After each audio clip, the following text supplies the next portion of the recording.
Hello everyone and welcome to the channel of Saraswati online school. बच्चों, आज हम इस वीडियो में एनसीईआरटी क्लास थर्ड हिंदी रिमझिम से चैप्टर 6 करेंगे, जिसका नाम है टिप टिपुआ। चलिए शुरू करते हैं। देखिए, ये एक लोक कथा है, उत्तर प्रदेश की ये एक लोक कथा है बच्चों। इसमें कुछ डिफ़िकल्ट वर्ड आए हैं, पहले हम उनको देख लेते हैं। जो पहला शब्द आया है बच्चों, वो है इसमें धोबी। धोबी का मतलब होता है कपड़े धोने वाला। उसके बाद सेकंड है पोथी बाँचकर। पोथी बाँचकर इसका मतलब होता है पत्रा देखना। जो पंडित जी होते हैं मंदिर में, जब हमारी कुछ समस्या होती है तो हम उनसे कहते हैं कि हमारी समस्या का समाधान बताइए, तो वो अपना पत्रा देखकर हमें समाधान बताते हैं, तो उसे कहते हैं पोथी बाँचकर। थर्ड है किस्मत। किस्मत का मतलब होता है भाग्य। उसके बाद है परेशान। परेशान का मतलब होता है दुखी होना या किसी को कष्ट होना। उसके एक और वर्ड आया इसमें, वो है खूंटे। खूंटे हम उसको बोलते हैं जानवर बांधने के लिए लकड़ी ज़मीन में गड़ी हुई। जब जानवर को जो ज़मीन में जो लकड़ी होती है, मोस्टली जो पालतू जानवर होते हैं उनको उस लकड़ी से जो है बांधा जाता है, तो उसे हम खूंटा बोलते हैं। मूसलाधार। मूसलाधार का मतलब होता है बहुत तेज बारिश। चलिए चैप्टर शुरू करते हैं। एक थी बुढ़िया। एक बार एक बुढ़िया थी, उसका एक पोता था। पोता रोज रात में सोने से पहले दादी से कहानी सुनता। दादी रोज उसे तरह तरह की कहानियाँ सुनाती। तो एक बार एक बुढ़िया थी और उसका एक पोता था। पोता हम किसको कहते हैं? बेटे के बेटे को, ठीक है। अगर आपकी जो दादी है, आप अपनी दादी के क्या हुए? पोते। तो उसका एक पोता था। पोता जो है रोज़ सोने से पहले दादी से कहानी सुनता था और दादी उसे जो है रोज़ तरह तरह की अलग अलग नई नई कहानियाँ सुनाती थी। एक दिन मूसलाधार बारिश हुई। ऐसी बारिश पहले कभी नहीं हुई थी। सारा गांव बारिश से परेशान था। बुढ़िया की झोपड़ी में पानी जगह जगह से टपक रहा था, टिप टिप टिप टिप। इस बात से बेखबर पोता दादी की गोद में लेटा कहानी सुनने के लिए मचल रहा था। तो क्या होता है, एक दिन मूसलाधार बारिश होती है। मूसलाधार का मतलब होता है, हमने बताया था मूसलाधार का मतलब होता है बहुत तेज। तो एक दिन बहुत तेज बारिश होती है गांव में। ऐसी बारिश पहले कभी नहीं हुई थी। मतलब इस बार जो बारिश हुई थी, तो इतनी तेज और मूसलाधार बारिश पहले कभी नहीं हुई थी। सारा जो गांव था वो बारिश से परेशान था। परेशान का मतलब दुखी था, ठीक है, क्योंकि चारों तरफ पानी ही पानी था, तो सभी परेशान थे। बुढ़िया की झोपड़ी में पानी जगह जगह से टपक रहा था। तो बुढ़िया की जो झोपड़ी थी वो भी जो है इतने बारिश में टपक रही थी और टपकने की आवाज़ आ रही थी, टिप टिप टिप टिप। लेकिन इस बात से बेखबर, बेखबर का मतलब अनजान, पोता जो है दादी की गोद में लेटा कहानी सुनने के लिए मचल रहा था, यानी कि उतावला हो रहा था, ठीक है। पोता जो है, पोता इस बात से बेखबर था कि इतने पानी से लोग परेशान हैं, गांव में इतनी बारिश हो रही है। वो इस बात से परेशान, उसे तो सिर्फ कहानी सुननी थी। वो अपनी दादी की गोद में लेटा हुआ कहानी सुनने के लिए मचल रहा था, ठीक है। आगे क्या होता है, बुढ़िया खींच कर बोली, अरे बचवा का कहानी सुनाए, ई टिप टिपुआ से जान बचे तब ना। तो खींच कर का मतलब होता है झुंझला कर, ठीक है, गुस्से से। तो बुढ़िया एकदम जैसे बच्चा कह रहा था, कहानी सुनाने के लिए मचल रहा था कि दादी मुझे अब कहानी सुनाएगी, लेकिन बुढ़िया तो पानी से परेशान थी, पानी टपकने से परेशान थी। तो बुढ़िया जो है गुस्से से बोलती है, अरे बचवा, ये जो लैंग्वेज है ये भोजपुरी में है। वो कहती है कि अरे बेटा, क्या कहानी सुनाऊं, ये टिप टिपुआ से जान बचे तब ना। इस टिप टिपुआ का मतलब इस बारिश से पीछा छूटे तब तो मैं तुम्हें कहानी सुनाऊं। आगे है, पोता उठकर बैठ गया। उसने पूछा, दादी ये टिप टिपुआ कौन है? टिप टिपुआ क्या शेर बाघ से भी बड़ा होता है? ठीक है। तो बच्चे को लगता है कि दादी जो है इतनी दुखी है, इतनी परेशान है, यानी कि ये टिप टिपुआ तो शेर से भी और बाघ से भी ज़्यादा खतरनाक कोई है। तो बच्चा कहता है, वो उठकर बैठ जाता है और दादी से पूछता है कि ये टिप टिपुआ कौन है दादी? ठीक है, क्या ये शेर और बाघ से भी बड़ा होता है? बच्चे को लगता है कि ये जो टिप टिपुआ है वो शेर और बाघ से भी ज़्यादा खतरनाक है, तभी तो दादी इतनी परेशान है, ठीक है। आगे है, दादी छत से टपकते हुए पानी की तरफ देखकर बोली, हाँ बचवा, न शेर के डर न बघवा के डर, डर त डर टिप टिपुआ के डर।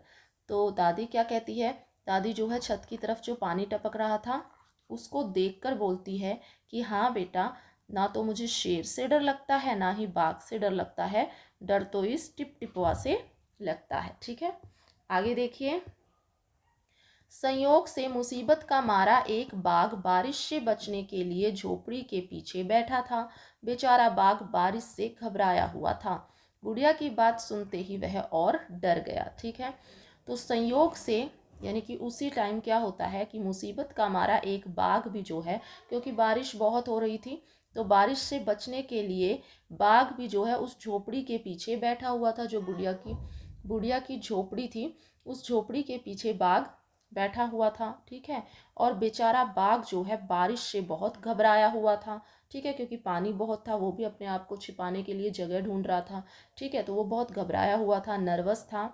और बुढ़िया की बात सुनते ही वह और डर गया। जब बुढ़िया ने अपने पोते से कहा कि मुझे तो ना शेर का डर लगता है ना बाघ का डर लगता है, मुझे तो टिप टिपुआ से डर लगता है, तो ये बात जब बाघ ने सुनी तो वो और डर जाता है।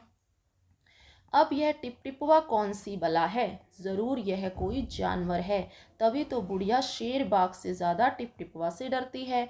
इससे पहले कि बाहर आकर वह मुझ पर हमला करे, मुझे ही यहाँ से भाग जाना चाहिए। तो देखिए, ये शेर जो है झोपड़ी के पीछे बैठा हुआ है। जैसे ही उसको बुढ़िया की बात सुनाई देती है तो वो कहता है कि अब ये टिपटिपुआ कौन सी बला है, कौन सी आफत है, कौन सी मुसीबत है, जरूर यह कोई बड़ा जानवर है। बाघ को लगता है कि ये कोई मुझसे भी बड़ा जानवर है। तभी तो ये बुढ़िया जो है शेर और बाघ से ज़्यादा किससे डर रही है, टिपटिपुआ से डर रही है। अब उसको बाघ कहता है कि इससे पहले कि ये टिपटिपुआ मुझ पर आकर हमला करे, ठीक है, तो मुझे यहाँ से भाग जाना चाहिए। बाघ ने ऐसा सोचा और झटपट वहां से दुम दबाकर चला गया। दुम दबाकर भागना मतलब डर कर जो है वहां से वो भाग जाता है। उसी गांव में एक धोबी रहता था। वह भी बारिश से परेशान था। आज सुबह से उसका गधा गायब था। सारा दिन वह बारिश में भीगता रहा और जगह जगह गधे को ढूंढता रहा, लेकिन वह कहीं नहीं मिला। तो उसी गांव में एक धोबी भी था। ये देखिए, ये है धोबी। धोबी रहता था। धोबी का काम क्या होता है, कपड़े धोना। उसके पास एक गधा था। वो क्यों परेशान था, क्योंकि उसका गधा सुबह से घर ही नहीं आया था, वो गायब था। सारा दिन जो है धोबी बारिश में भीगता रहता है और जगह जगह अपने गधे को ढूंढता है, लेकिन वो कहीं नहीं मिलता। फिर धोबी की पत्नी बोली, जाकर गांव के पंडित जी से क्यों नहीं पूछते, वे बड़े ज्ञानी हैं, आगे पीछे सबके हाल की उन्हें खबर रहती है। ये है धोबी की पत्नी।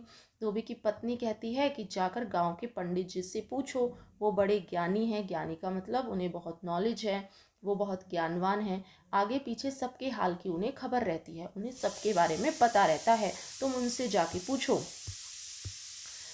आगे है, पत्नी की बात धोबी को जच गई। अपना मोटा लठ उठाकर वह पंडित जी के घर की तरफ चल पड़ा। उसने देखा कि पंडित जी घर में जमा बारिश का पानी उलीच उलीच कर फेंक रहे थे।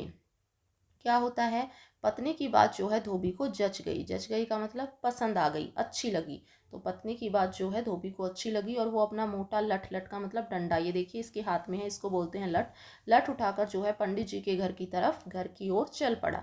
उसने देखा कि पंडित जी क्या कर रहे थे, घर में जमा बारिश के पानी को उलीच उलीच कर फेंक रहे थे। तो पंडित जी भी पानी से परेशान थे और वो घर में जो है पानी आ रहा था उसको जो है अपने बर्तन से निकाल निकाल के बाहर फेंक रहे थे। ठीक है, धोबी ने बेसब्री से पूछा, महाराज मेरा गधा सुबह से नहीं मिल रहा, जरा पोथी बाज कर बताइए तो वह कहाँ है। तो धोबी जो है बेसब्री से जो है पूछता है कि महाराज, पंडित जी से पूछता है कि मेरा गधा सुबह से नहीं मिल रहा है, जरा अपना पत्रा देखकर बताइए कि वह कहाँ है।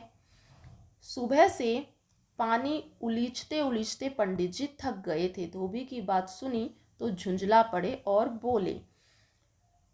तो क्या हुआ कि सुबह से पानी निकालते निकालते, बाहर निकालते निकालते पंडित जी थक गए थे। ठीक है, ऊपर से जो है जब धोबी की बात उन्होंने सुनी तो झुंझला पड़े का मतलब होता है उन्हें गुस्सा आ गया और वो बोले, मेरी पोथी में तेरे गधे का पता ठिकाना लिखा है क्या, जो आ गया पूछने, अरे जाकर ढूंढ उसे किसी गढ़ई पोखर में। ठीक है, तो वो जब उन्हें गुस्सा आ जाता है पंडित जी को, तो वो उससे क्या कहते हैं कि मेरी पोथी में यानी कि मेरे पत्रे में क्या तेरे गधे का पता लिखा है, एड्रेस लिखा है। ठीक है, जो यहाँ पे पूछने आ गया, एक तो पानी ने इतना परेशान कर रखा है, ऊपर से तू परेशान कर रहा है, जाके अपने गधे को कहाँ ढूंढ, गढ़ई या पोखर में। गढ़ई का मतलब होता है किसी गड्ढे या तालाब में जाके उसे ढूंढ, वहीं पे मिलेगा। और पंडित जी लगे फिर पानी उलीचने। इतना कहते ही पंडित जी फिर से पानी निकालने लगे। धोबी वहां से चल दिया। चलते चलते वह एक तालाब के पास पहुंचा। अब धोबी जो है एक तालाब के पास पहुंच जाता है। तालाब के किनारे ऊंची ऊंची घास उग रही थी। धोबी घास में गधे को ढूंढने लगा। तो ऊंची ऊंची घास देखकर धोबी को लगा कि मेरा गधा यहाँ पर है। किस्मत का मारा बेचारा बाघ टिपटिपवा के डर से वहीं घास में छिपा बैठा था। और वो बाघ भी जो है टिपटिपवा के डर से बड़ी बड़ी घास में छिप कर बैठा था। धोबी को लगा कि बाघ ही उसका गधा है। उसने आव देखा न ताव और लगा बाघ पर मोटा लठ बरसाने। वो अपने लठ से यानी कि अपने डंडे से उस बाघ को मारने लगा। बेचारा बाघ इस अचानक हमले से एकदम घबरा गया। तो एकदम से जब उसको डंडा लगा तो बाघ जो है डर जाता है। आगे देखिए, बाघ ने मन ही मन सोचा, लगता है यही टिपटिपवा है। आखिर इसने मुझे ढूंढ ही लिया। अब अपनी जान बचानी है तो यह जो कहे चुपचाप करते जाओ। ठीक है, तो बाघ पर जब अचानक से अटैक हुआ तो वो डर जाता है और मन ही मन सोचता है कि यही टिपटिपवा है जिसकी बात वो बुढ़िया कर रही थी। आखिर इसने मुझे ढूंढ ही लिया, इसने मुझे पकड़ लिया। अब अगर मुझे अपनी जान बचानी है तो जो जो ये कहता है टिपटिपवा वो मुझे करते जाना है। ठीक है, आगे क्या होता है। आज तूने बहुत परेशान किया है, मार मार कर मैं तेरा कचूमर निकाल दूंगा। ऐसा कहकर धोबी ने बाघ का कान पकड़ लिया। तो ये देखिए पिक्चर में दिखाया गया है, ये है धोबी, इसने देखिए बाघ का कान पकड़ रखा है। ठीक है, तो बाघ से क्या कहता है कि आज तूने मुझे बहुत परेशान किया, बहुत घुमाया, अब तो मैं मार मार के तेरा कचूमर निकाल दूंगा। और उसने उसका कान पकड़ा और उसे खींचता हुआ घर की तरफ चल दिया। ये देखिए लेकर जा रहा है। बाघ बिना चू चपड़ किए, चू चपड़ का मतलब बिना कुछ किए, बिना कुछ नुकसान पहुंचाए भीगी बिल्ली बना धोबी के पीछे पीछे चल दिया। क्योंकि बाघ भी बहुत डर गया था, उसे लगा यही टिपटिपवा है। और घर पहुंचकर धोबी ने बाघ को खूंटे से बांध दिया और सो गया। घर जाकर उसने धोबी ने जो है अपने खूंटे से, जहाँ पर वो अपने गधे को बांधता था, बाघ को बांध दिया और सो गया। सुबह जब गांव वालों ने धोबी के घर के बाहर खूंटे से एक बाघ को बंधे देखा तो उनकी आंखें खुली की खुली रह गई। सुबह हुई, जब सुबह जो है गांव वालों ने सबने धोबी के घर के बाहर खूंटे से बाघ को जब बंधे हुए देखा तो उन्हें बहुत हैरानी हुई। ठीक है, बहुत आश्चर्य हुआ, उनकी आंखें खुली की खुली रह गई। ये आपका चैप्टर है बच्चों और ये लिखा है गिरिजा रानी अस्थाना ने। ठीक है, तो इसके बचे हुए पार्ट को हम नेक्स्ट वीडियो में करेंगे। तब तक के लिए thank you so much for watching.